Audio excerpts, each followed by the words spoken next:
Jeshi la polisi kwenye mkoa wetu wa Rukwa tunawashikilia watuhumiwa 25 ambao tumewakamata kuhusiana na tuhuma za kuhusika kwenye tukio la mauaji ya Henry Shubati Muiwanga ana miaka 50. Huyu ni mwalimu wa shule ya msingi Wema iliyoko mkoa wa Songwe.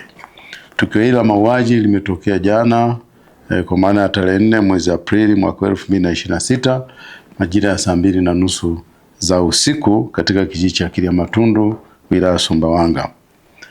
Huyu mwalimu ambaye kwa sasa ni marehemu alifika kijijini hapo siku hiyo akitokea Mlowo huko Songwe akiwa na lengo la kuuza sabuni za maji ambazo anajitengenezea yeye mwenyewe, na kwamba biashara hiyo ya kuuza sabuni za maji amekuwa akiifanya mara kwa mara kijijini hapo anapokuwa na muda wa kufanya hivyo. Chanzo cha tukio hili kilitokana na kutokukubaliana bei ya kuuza au kununua sabuni kati ya mwalimu, yani mwalimu ambaye ni marehemu sasa, na kijana mmoja anayeuza duka kijijini hapo ambaye anaitwa Clement Simchimba. Huyu amekimbia au ametoroka, tunaendelea kumtafuta. Kufuatia hali hiyo, kijana huyo aliamua kufanya kitendo kiovu kabisa cha kupiga kelele huku akimtuhumu yule mwalimu kwamba amemshika begani na kwamba sehemu zake nyeti zimepotea.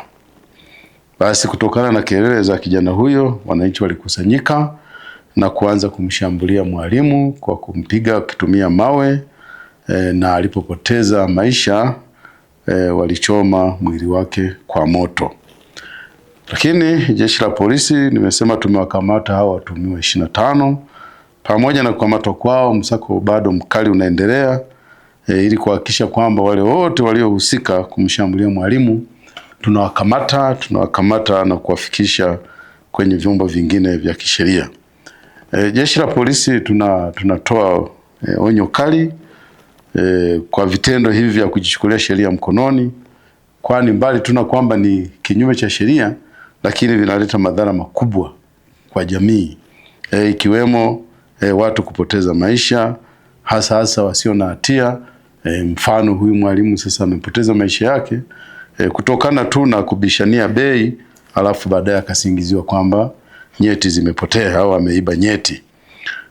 Tunahimiza wananchi kupuuza na kutoeneza taarifa hizi za uzushi zinazochochea hofu na taharuki kwenye jamii, kwani zinaleta madhara makubwa sana, hususan zile zinazohusiana na madai ya wizi wa viungo nyeti vya binadamu kwa njia hizi za kishirikina.